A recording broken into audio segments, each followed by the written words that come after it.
2013年第4條有呢一個 molecule， 題目話呢個係一個大 basic acid。Part A 佢叫做乜嘢名？有2個 carbon 大 basic acid， 所以佢係 even-dilute acid。小心唔好漏咗藍色呢個 E 字。Part B 點解佢個 pH 值高過1？先睇下 ionization 嘅 equation 先。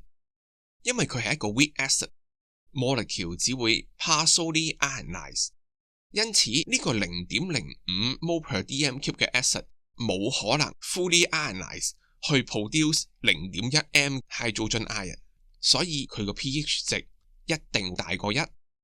Part C 點解將 sodium hydroxide 嘅 solid 加水唔可以整到 standard solution？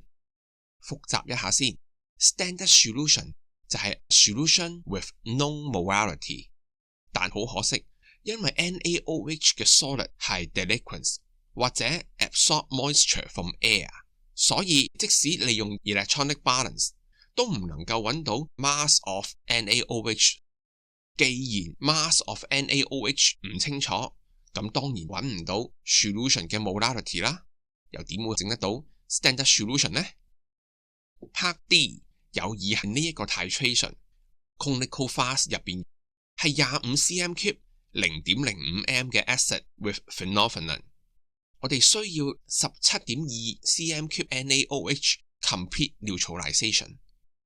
Part 1 endpoint color change 係乜？endpoint 嘅時候應該係 from acidic to neutral， 對於 phenolphthalein 嚟講就係 colorless to pale pink。 Part 2 NaOH 嘅 molarity 係幾多？先寫咗 equation 先，再 balance。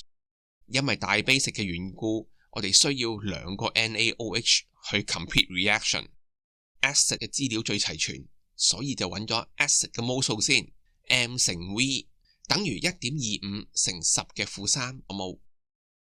從 equation 入邊我哋可以見到 NaOH 對 acid 嘅 mol 數係2對1，一個 acid 可以打低2個 NaOH， 所以 NaOH 嘅 mol 數就係 acid mol 數嘅 double， 即係 2.5 乘10嘅負3個 mol。NaOH 嘅 molarity 就係 mol 數除 NaOH 嘅 volume 17.2 over 1000， 得到答案 0.145 mol per dm³。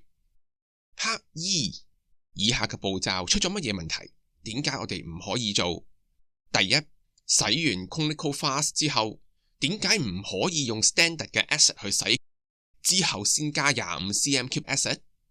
呢個唔難理解，因為當你用 standard acid wash 之後，其實有少少 acid 會殘留咗喺個 clinical fast 入邊嘅。呢個時候你再加25 cm³ acid 落去， clinical fast 入邊嘅 acid 就會係25 cm³ 再多少少。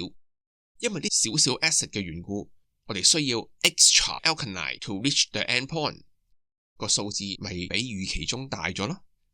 第二點，用 burette 裝 NaOH 嘅時候，點解個 filter funnel 一定要 remove after filling？After filling 如果唔拎走嘅話，有咩唔妥先？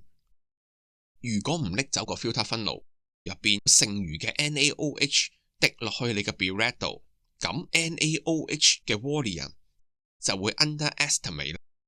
明明我係用咗10 cm³ NaOH， 但係因為有1 cm³嘅 NaOH 由個 funnel 上面意外咁滴咗落去個 burette 入邊，所以我睇 burette reading 嘅時候就以為自己落咗9 cm³， 即係 smaller than expected 啦。